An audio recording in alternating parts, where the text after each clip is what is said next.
Слабое здароўе Лукашэнкі, стары фокус яго новага канкурэнта, а таксама поспехі і правалы беларускай агентуры за мяжой. Вітаем, сябры! Гэта наша Ніва, і зараз мы ўсё вам раскажам. Нечакана добрыя навіны з'явіліся пра Марыю Калеснікаву. Ёй дазволілі пабачыцца з бацькам. Сустрэча Калеснікавай з татам адбылася ў турэмнай бальніцы. Былыя палітзняволеныя пазналі антураж месца здымкаў. Невядома, ці Калеснікава зараз праходзіць лячэнне, ці яе перавялі з памяшкання камернага тыпу, дзе хутчэй за ўсё ўтрымліваюць. Апошні раз Марыя і яе бацька бачыліся ў снежні 22-го года, амаль 2 гады таму. Відавочна, што гэтая сустрэча асабістае рашэнне Лукашэнкі і яго чарговыя намёкі захаду. У інтэрв'ю журналісту BBC Стіву Розенбергу Лукашенко казаў, што, маўляў, ніякіх праблем у сустрэчах сваякоў з Калеснікавай няма, і цяпер тыпу стрымаў сваё слова. Але ж галоўны мэсадж Лукашэнкі тут такі: прызнайце мяне легітымным прэзідэнтам, і тады Калеснікава можа разлічваць нават на выхад на волю. Ну і яшчэ цікавы момант. Апублікаваў гэтае рэзананснае фота Роман Пратасевіч, якога такім чынам спрабуюць зрабіць цікавым лукашэнкаўскім прапагандыстам. Скандал, задышка і прэтэнзіі. Гэтыя 2 дні Лукашенко праводзіць на міжнародным кліматычным саміце, які праходзіць у сталіцы Азербайджана Баку. Там прайшоў цэлы шэраг яго сустрэч з прэзідэнтамі Азербайджана, Сербіі, Арабскіх Эміратаў і Зімбабве. Дарэчы, сустрэча Лукашэнкі з кіраўніком Зімбабве Мнангагвай прайшла весела. Спачатку абодва абмяняліся жартамі і кампліментамі, а пасля 82-гадовы афрыканец увогуле назваў свайго беларускага сябра малышом. Праўда, перакладчык трошкі змягчыў фармулёўку. Господин президент, и вам тоже мой комплимент, прекрасно выглядите. Ну и моложе вы, конечно. Ну, наверное, не совсем. Maybe not quite younger. Compared to me, he's a baby. Ну, по сравнению со мной, вы, господин президент, как юноша выглядите, как ребенок. Я всегда говорю, что нельзя сравнивать северных людей с южными. Они гораздо эффективнее, активнее и здоровее. Акрамя таго, Лукашенко падзяліўся і сваімі нярадаснымі прагнозамі па клімаце. Прычым звярніце ўвагу на яго моцную задышку ў гэтым відэа. Кароткі шпацыр яўна даўся Лукашенку з вялікай цяжкасцю. Ничего не меняется, наоборот, все хуже и хуже. И те страны, которые должны прежде всего заниматься сокращением выбросов, они этого, к сожалению, не делают. И просвета в этом плане не видно. Поэтому встает вопрос об эффективности подобных мероприятий. Я считаю, что они малоэффективны.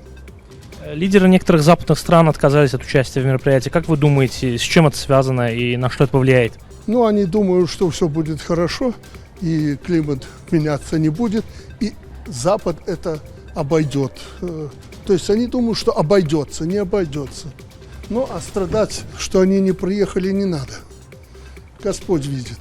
І гэтая задышка толькі адзін момант з цэлага ланцужку, якія сведчаць пра пэўныя праблемы Лукашэнкі са здароўем, але афіцыйна, само сабою, нічога не паведамляецца. Але ж вось менавіта па такіх дробязях добра заўважна, што 70-гадовы Лукашэнка імкліва губляе фізічную форму, якой яшчэ нядаўна так ганарыўся. Задышка на адным відэа, галава, якая трасецца на іншым, і заўважнае кульганне на трэцім. А на фота, якія робяць замежныя карэспандэнты, бачна, што цяперашні Лукашэнка далёка не атлет, і чым далей, тым больш ён паціху прымае акруглую форму. Зразумела, што гэта яшчэ не азначае нейкую смяротную хваробу ці нешта такое. Магчыма, проста ўзрост бярэ сваё, але ж і імітаваць магутнага спартсмена Лукашэнку становіцца ўсё цяжэй і цяжэй. Мы адмыслова паглядзелі. У канале яго прэс-службы апошняе паведамленне пра хакей Лукашэнкі было ажно паўгода таму, яшчэ вясною, у красавіку. Пасля цішыня. Усе гэтыя месяцы пра спартыўныя дасягненні свайго начальніка яго прэс-сакратарка Наталля Эйсмат не публікавала ані слова.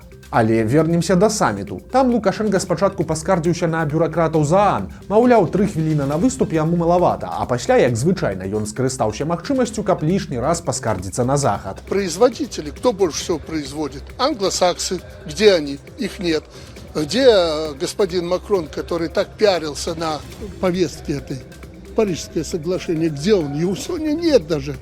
Поэтому они наплевательски к этому относятся. Это просто говорильня очередная. Дарэчы, праз удзел Лукашэнкі ў саміце гэтае мерапрыемства ў выніку не абышлося без скандалаў. Так, прэзідэнт Польшчы Анджэй Дуда адмовіўся ад удзелу ў агульнай фотасесіі кіраўнікоў дзяржаў. Прычым польскія медыя пішуць, што прычынай такога рашэння стаў менавіта Лукашенка. Цытата польскіх журналістаў.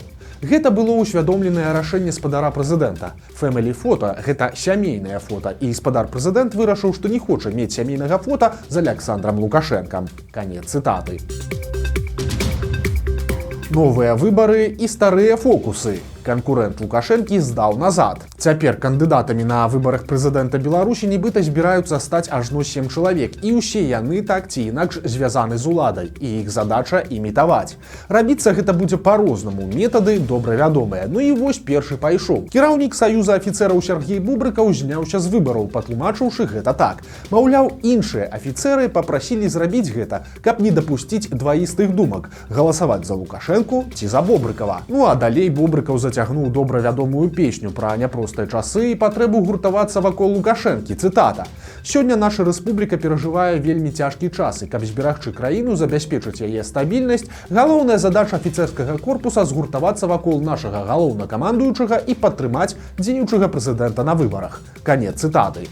І, уласна кажучы, гэты фокус быў цалкам чаканы, бо, верагодна, Бобрыкаў будзе такі не адзін, і яшчэ нехта з кандыдатаў паўторыць яго манеўр. Таксама здымецца і пачне заклікаць падтрымаць Лукашэнку.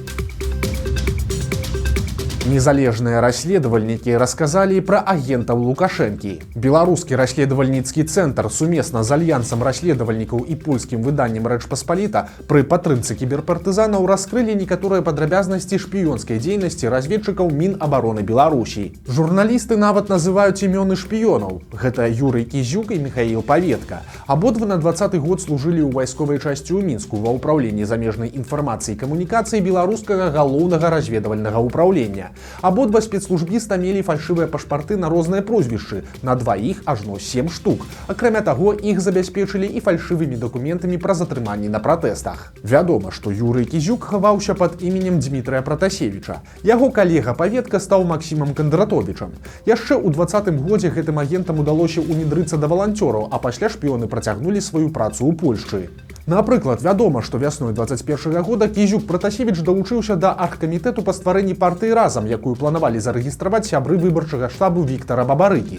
Па словах каардынатара аргкамітэту Івана Краўцова, у тым жа годзе гэты псеўда-Пратасевіч прысутнічаў на адной з сустрэч у Варшаве, а ў 22-м годзе ўдзельнічаў у адным з адукацыйных онлайн-праектаў. Праўда, Краўцоў сцвярджае, што ніякага доступу да ўнутранай інфармацыі арганізацыі мужчына не меў, не давалі яму і ніякіх даручэнняў. Акрамя таго, агенты заснавалі ў Варшаве кампанію, якая павінна была займацца ў Польшчы продажам дамоў, якія вырабляліся ў Беларусі. Але ніякай дзейнасці яна не праводзіла, а створана была, верагодна, для наладжвання новых кантактаў і умацавання легенд разведчыкаў. У матэрыяле расследавальнікаў адзначаецца, што агенты паспяхова працавалі некалькі гадоў. Толькі ў 24-м годзе калегі Пратасевіча і Кандратовіча сярод беларускіх дэмакратычных колаў звярнуліся да незалежных журналістаў з просьбай праверыць гэтых асоб. Пасля праверкі стала зразумела, што абодва мужчыны не тыя, за каго сябе выдаюць. Куды яшчэ маглі ўкараніцца шпіёны пад фальшывымі імёнамі, якую інфармацыю здабылі за 4 гады і перадалі беларускім уладам, расследавальнікам невядома. Расія працягвае забіваць. Учора ракета трапіла проста ў жылы дом у Крывым Рогу. Там загінулі 3 дзяцей узростам ад 2 месяцаў і да 10 гадоў. Затым пад заваламі знайшлі і цела іх маці Алены. Пасля гэтага ўвесь свет абляцеў вось гэты страшны фотаздымак. На ім малады мужчына, якога завуць Максім. Гэта муж і бацька загінулых, які за адзін дзень згубіў усю сваю сям'ю. Патануў у Лужыне. Трагедыя адбылася ў Лідскім раёне. Там 70-гадовы мужчына пайшоў адпачываць сябрамі і знік. Наступнай раніцай жонка пайшла яго шукаць і знайшла нежывым у дрэнажнай канаве на паверхні вады. Глыбіня канавы была ўсяго паўметра. Цяпер акалічнасцямі справы займаюцца сілавікі. Для ўстанаўлення прычыны смерці прызначылі судова-медыцынскую экспертызу. А беларускі дызайнер паспрабаваў візуалізаваць будучыню мінскага вакзала. У фантастычным сусвеце лятаючыя цягнікі прыбываюць з брамы Мінска і залятаюць у памяшканне вакзала. Зразумела, што гэта проста фантазія і утопія, але ж выглядае прыгожа. Бывае і такое. Пад Мінскам лось знайшоў сабе каханую проста на вуліцы. Рагаты кавалер зацікавіўся вулічнай скульптурай, прычым яна спадабалася яму настолькі, што лось вырашыў адразу жа перайсці да справы. Жартаўнікі ў каментарах ужо рэкамендуюць ставіць уздоўж трасы пабольш такіх скульптур. Маўляў, тады ласі перастануць бегаць па дарогах, бо будуць занятыя. Што старое, што малое. Ахвярай тэлефонных махляроў усё часцей становяцца не толькі пенсіянеры, але і падлеткі. Цяпер жыхарка Мінска вярнулася дадому і убачыла дзіўную карціну. У яе хаце быў беспарадак, а сейф, дзе захоўваліся сямейныя грошы і каштоўнасці, стаяў ускрыты і пусты. Аказалася, што гэта зрабіў 15гадовы сын жанчыны. Падлетку пазванілі ашуканцы, якія прадставіліся сілавікамі і расказалі, што на яго бацькоў завялі крыміналку, і каб іх выратаваць, трэба заплаціць кругленькую суму. Малы напалохаўся, паверыў і вырашыў ратаваць тату з мамай. Ён купіў у краме спецыяльны электраінструмент, ускрыў сямейны сейф, пасля чаго перадаў кур'еру махляроў грошы і залатыя і срэбраныя сліткі на агульную суму ў $53 000. Цяпер справай занялася мінская міліцыя. Кур'ера знайшлі і затрымалі, але было ўжо позна. Грошы і каштоўнасці ён ужо перадаў іншым пасярэднікам махляроў.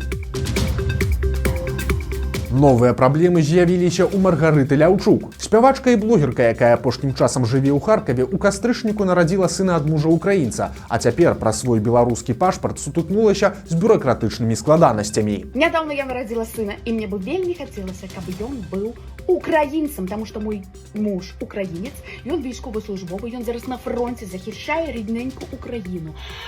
А так здарылася, што мы не можам назваць нашага дзіцяці. А вы чакаеце імя, да, даражэньчыкі? А мы не можам, таму што нам патрэбен дазвол ад міграцыі. Таму што што? Таму што ў мяне беларускі пашпарт, канешне, да. Трэба міграцыі падумаць, можна я буду звацца маці свайго собственнага сына? Не. І гэта далёка не адзіная праблема, з якой Маргарыце Ляўчук давялося сутыкнуцца ва ўкраіне. Напрыклад, яна не можа атрымліваць дзіцячыя выплаты, адкрыць сабе банкаўскі рахунак і ІП, а таксама афіцыйна працаваць. Нягледзячы на крымінальны пераслед у Беларусі, украінская міграцыйная служба лічыць Ляўчук пагрозай нацыянальнай бяспецы. Яна вымушаная жыць выключна на грошы мужа вайскоўца, які служыць у войсках супрацьпаветранай абароны. Жыхара Латвіі судзяць у Беларусі за палітыку. Справу Юрыса Гайненца разглядаюць у Мінску. Мужчыну вінавацяць па 3 артыкулах: дыскрэдытацыя Беларусі, паклёп на Лукашэнку і заклікі да санкцый. Падобна, што гаворка ідзе пра нейкія допісы ў інтэрнэце, але дакладнай інфармацыі, на жаль, няма, бо працэс ідзе ў закрытым рэжыме. Справа сур'ёзная. Гайненцу пагражае да 10 гадоў калоніі. Шыкоўны адпачынак па-беларуску. У Мінскай вобласці здаюць домікі на вадзе за 800 рублёў у суткі. Тык-ток канала «Падарожжах» пад назвай «Беларусь 360» зняў агляд на новую лакацыю для адпачынку ў Шышках. Людзі не разумеюць, чаму так дорага. Домікі на вадзе знаходзяцца ва Уздзінскім раёне. Лакацыя адкрылася зусім нядаўна, толькі ў лістападзе. Домікі з вялікімі панарамнымі вокнамі размешчаныя на беразе возера. Унутры 2 пакоі, на першым паверсе гасцёўня і санвузел, а на другім спальня з вялікім ложкам. Пры гэтым кухні і халадзільніка ў доміку няма. Есці прыйдзецца ў 2 рэстаранах на тэрыторыі комплексу. Адпачынак у такім доміку са сняданкам каштуе 800 рублёў у суткі. Лазня, спа, масаж і актыўны адпачынак толькі за дадатковы кошт. Відэа набрала ўжо 1 000 000 праглядаў і больш за 2000 каментароў. Гледачы шакаваныя такой цаной за домік у Беларусі і абмяркоўваюць, што за такія грошы, а то і танней, можна адпачыць на замежным курорце. Вось такія навіны аўторка. Подписывайтеся на канал, ставьте лайки альбо дызлайки і выказывайте заўвагі ў каментарах. І, канешне, чытайце нашу Ніву, глядзіце нашу Ніву і любіце Беларусь. До сустрэчы заўтра.